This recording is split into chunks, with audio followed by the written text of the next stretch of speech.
صلی علی نبینا صلی علی محمد صلی علی حبیبنا صلی علی محمد۔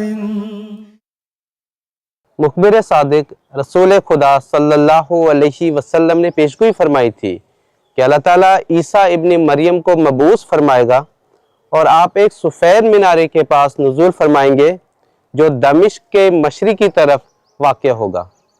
سیدنا حضرت محمد مصطفیٰ صلی اللہ علیہ وسلم نے آنے والے مسیح ابن مریم یا امام مہدی، مسیح موعود و مہدی موعود علیہ السلام کے بارے میں جو پیشگوئیاں فرمائی تھیں، اس میں سے ایک پیشگوئی یہ تھی کہ جب اللہ تعالیٰ ان کو بھیجے گا فَيَنزِلُ عِنْدَ الْمَنَارَةِ الْبَيْضَاءِ شَرْقِيَّ دمشق، کہ وہ دمشق کے مشرقی جانب سفید مینارے پر ان کا نزول ہوگا۔ بظاہر یہ الفاظ پڑھنے سے ایسا معلوم ہوتا ہے کہ وہ دمشق میں کوئی سفید مینارہ ہے، اس کے پاس ان کا نزول ہوگا، لیکن جب سیدنا حضرت محمد مصطفیٰ صلی اللہ علیہ وسلم کا عہد مبارک تھا، دمشق میں ایسا کوئی سفید مینارہ نہیں تھا۔ یہ بھی ایک تشبیہی پیشگوئی تھی، اس کی تعویل، اس کی تفسیر اور اس کی شرح کی ضرورت ہے۔ سب سے پہلے یہ کہ منارۃ البیضاء، سفید مینارہ، یہ کیا ہے؟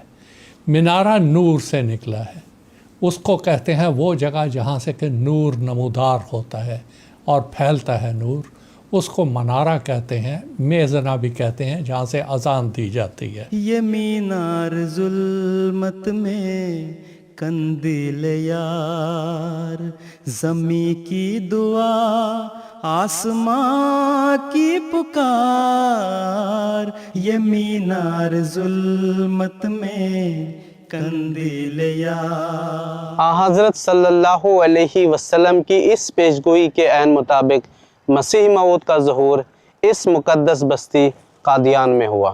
1890 کے آخر میں اللہ تعالیٰ نے حضرت مرزا غلام احمد صاحب قادیانی کو یہ خبر دی، آپ کو ہم نے مسیح موعود اور مہدی موعود بنایا ہے۔ حضرت مرزا غلام احمد صاحب قادیانی نے پھر 1900 میں یہ اعلان فرمایا کہ احادیث میں ایک منارۃ البیضاء کا ذکر ہے، تو اصل تو اس کے معنی ہے کہ امام مسیح موعود، امام مہدی علیہ السلام جب ظاہر ہوں گے وہ نورانی اور روشن دلائل کے ساتھ ظاہر ہوں گے، وہ بات تو پوری ہو گئی، لیکن تصویری زبان میں اس کو میں اس طرح سے بھی پورا کرنا چاہتا ہوں اللہ تعالیٰ کی ایما اور اشارے پر کہ یہاں ایک مینارہ تعمیر کروایا جائے۔ جب سیدنا حضرت مسیح موعود علیہ السلام نے منارۃ المسیح کی تعمیر کا ارادہ فرمایا تو آپ نے 28 مئی 1900 کو جماعت کے نام ایک مفصل اشتہار جو ہے وہ بھجوایا اور وہ شائع کروایا، اور اس میں آپ نے اس مینارے کی اہمیت کا ذکر کیا کہ دیکھیں یہ سیدنا محمد صلی اللہ علیہ وسلم کی ایک پیشگوئی ہے جس کو ہم تصویری رنگ میں پورا کرنا چاہتے ہیں، اور اللہ تعالیٰ نے جب ایک بات میرے دل میں ڈالی ہے تو اس میں بڑی گہری حکمتیں ہوں گی۔ آپ اللہ تعالیٰ کی راہ میں مالی قربانی کریں، اللہ تعالیٰ آپ کی قربانیوں کو کبھی ضائع نہیں کرے گا اور اس کو نتیجہ خیز بنائے گا۔ چنانچہ اس اشتہار کا جواب افراد جماعت اور مخلصین جماعت نے دیا، اور جتنا روپیہ ابتدائی طور پہ سیدنا حضرت مسیح موعود علیہ السلام نے مانگا تھا اس سے بڑھ کر مخلصین جماعت نے وہ چندہ آپ کی خدمت میں پیش کیا، اور اس طرح سے یہ تعمیر شروع ہوئی۔ نشان ظہور امام زمان، اما کی خبر عافیت کا حصار، یہ مینار ظلمت میں اب منارۃ المسیح کی تعمیر کا پہلا مرحلہ نقشہ نویسی اور اینٹوں کی تیاری کا تھا۔ یہ دونوں کام 1901 کے آخر تک پائے تکمیل کو پہنچے۔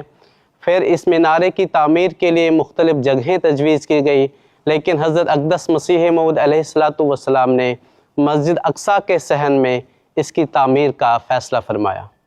تو جو اس وقت کے میر محمد رشید صاحب تھے انہوں نے اس کا نقشہ تیار کیا اور ساتھ ہی یہ بتایا اس کے اوپر کم و بیش 10,000 روپے کا خرچ ہوگا۔ منارت المسیح کے کام کے نگران حضرت میر ناصر نواب صاحب رضی اللہ تعالی عنہ مقرر ہوئے۔ اس طرح اس مینارے کی بنیاد بہت گہری، وسیع و عریض اور کنکریٹ کے ذریعے سے مضبوط کر کے اٹھائی گئی۔ 13 مارچ 1903 کو جمعہ کا دن تھا، تو اس کی بنیاد رکھے جانے کی ایک تقریب اس طرح سے پیدا ہوئی کہ جو اس وقت مستری تھے، جو معماری کا کام جن کی نگرانی میں یا خود بھی وہ کر رہے تھے، ان کا نام تھا مستری فضل الدین صاحب۔ مستری فضل الدین صاحب وہ حضرت مسیح موعود علیہ السلام کی خدمت میں حاضر ہوئے اور انہوں نے عرض کیا کہ حضور آج تو مینارے کی بنیاد رکھی جانی ہے۔ حضور نے فرمایا مجھے تو یاد نہیں رہا، آپ ایسا کریں ایک اینٹ لے آئیں۔ چنانچہ وہ اینٹ لے کے آ گئے، حضور نے اپنی جھولی یا گودی میں اس کو رکھا اور اس کے اوپر بڑی رقت کے ساتھ دیر تک دعا فرماتے رہے، دعا کرتے رہے، اور ایک روایت میں ہے کہ اس کے نیچے حضور نے کچھ لکھا بھی، لیکن پتہ نہیں وہ کیا ہے، اور حضور نے فرمایا اس اینٹ کو الٹا نہیں کرنا، بلکہ جیسے ہے اسی طرح اس کو بنیاد میں آپ جا کے مغرب کی طرف رکھ دیں۔ چنانچہ انہوں نے حکم کی تعمیل کی۔ مینارہ ابھی مسجد کے صحن سے 6 فٹ ہی اوپر تعمیر ہو چکا تھا کہ بعض وجوہات کی بنا پر اس کا کام رک گیا۔ حضرت مسلم موعود رضی اللہ تعالی عنہ اس وقت کا ذکر کرتے ہوئے روایت بیان کرتے ہیں کہ جب مینار کا کام بند پڑا رہا تو کسی شخص نے ایک دن سوال کیا، حضور یہ مینار کب تیار ہوگا؟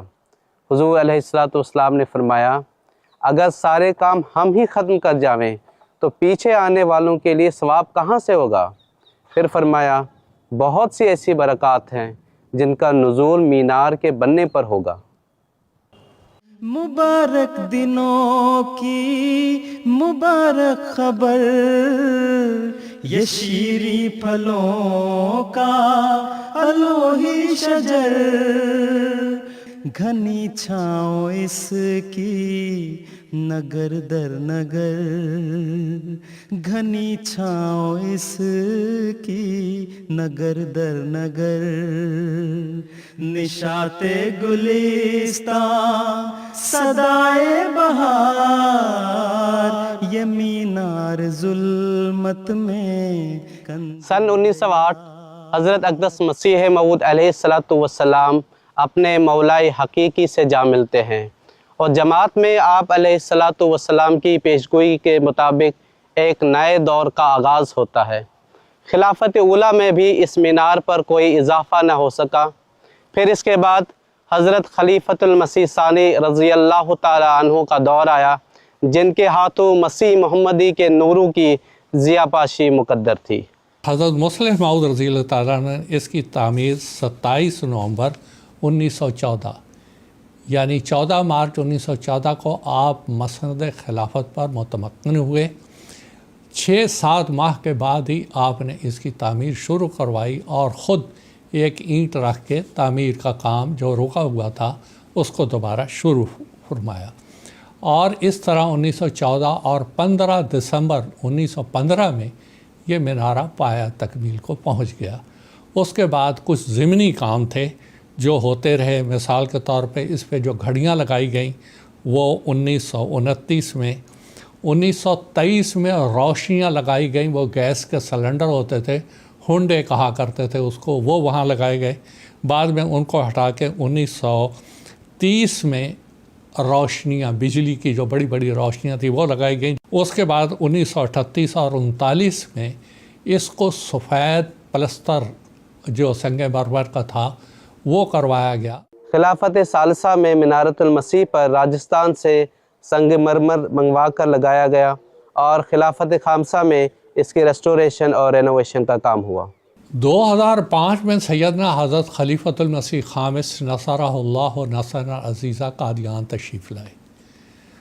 آپ تمام مقامات مقدسہ کی زیارت کے لیے، اس کی صورتحال دیکھنے کے لیے بنفس نفیس تشریف لے جاتے اور منتظمین کو ان کے متعلق ہدایات دیتے اسی طرح کی ہدایات آپ نے منارۃ المسیح کے بارے میں دیں کہ اس کو ایک دفعہ اچھی طرح سے جائزہ لے لیا جائے۔ حضور نے فرمایا اس کی بنیادوں کو مزید مضبوط کیا جائے، چنانچہ وہ مضبوطی کی کارروائی ہوئی۔ اسی طرح جو لائٹیں پرانی لگی ہوئی تھیں ان کو پھر نئے سرے سے لگایا گیا۔ اسی طرح جو گھڑیاں تھیں اس کو نئے سرے سے وہ گھڑیاں لگائی گئیں۔ اس میں کوئی شک نہیں کہ ایک ایک چیز کی سیدنا حضرت خلیفۃ المسیح خامس اید اللہ تعالیٰ میں سے عزیز نے نگرانی فرمائی، اور آج یہ ماشاءاللہ اتنا خوبصورت یہ مینارہ ہے کہ چاروں طرف سے لوگ اس کو دیکھتے ہیں اور ایک روحانی سرور محسوس کرتے ہیں۔ ہشت پہلو اس مینارے کی اونچائی 105 فٹ ہے۔ اس کی 92 سیڑھیاں ہیں۔ 3 منزلہ اس عمارت میں ہر منزل کے بعد گیلریز بنائی گئی ہیں۔ آخری منزل پر چاروں طرف سے محراب بنوائے گئے ہیں۔ حضرت اقدس مسیح موعود علیہ السلام کی دیرینہ خواہش کے مطابق مخلصین چندہ دہندگان کے نام اس مینارے پر درج ہیں، جن میں حضرت اقدس مسیح موعود علیہ السلام اور حضرت ام المومنین رضی اللہ تعالی عنہ کا نام بھی کندہ ہے۔ اب یہاں پر دیکھنے کی بات یہ ہے کہ 3 مقاصد سے جس کے پیش نظر یہ مینارہ بنا تھا۔ ایک تو وہاں پر توحید کا اعلان، اذان ہوگی، دوسرا روشنیاں، تیسرا گھڑیاں۔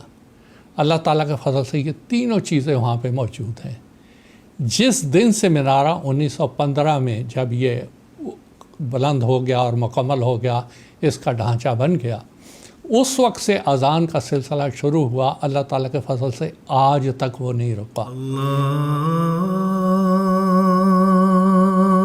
اکبر اللہ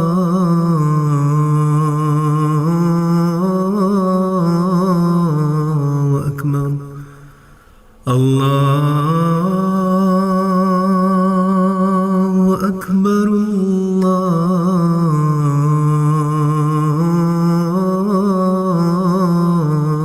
اکبر۔ اللہ کے پیارے مسیح کی بستی میں آنے والے مہمانوں کو یہ مینارہ دور سے دکھائی دینے لگتا ہے اور دلوں میں روحانی کیفیت پیدا کرتا ہے کہ قادیان دارالامان ہم سے قریب تر ہے۔ چھاؤں اس کی نگر در نگر، نشاط گلستان صدائے بہار، یہ مینار ظلمت میں کندیل یار۔ اب آپ دیکھیں کہ یہ مینارہ آج چاروں طرف سے ہر علاقے میں آپ کو ایک اعلان کرتا نظر آئے گا کہ اس کے اوپر توحید کا اعلان ہوتا ہے، رسالت محمد صلی اللہ علیہ وسلم کا اعلان ہوتا ہے، اس میں وقت کی پہچان بتائی جاتی ہے اور معمور زمانہ پر ایمان لانے کی دعوت دی جاتی ہے۔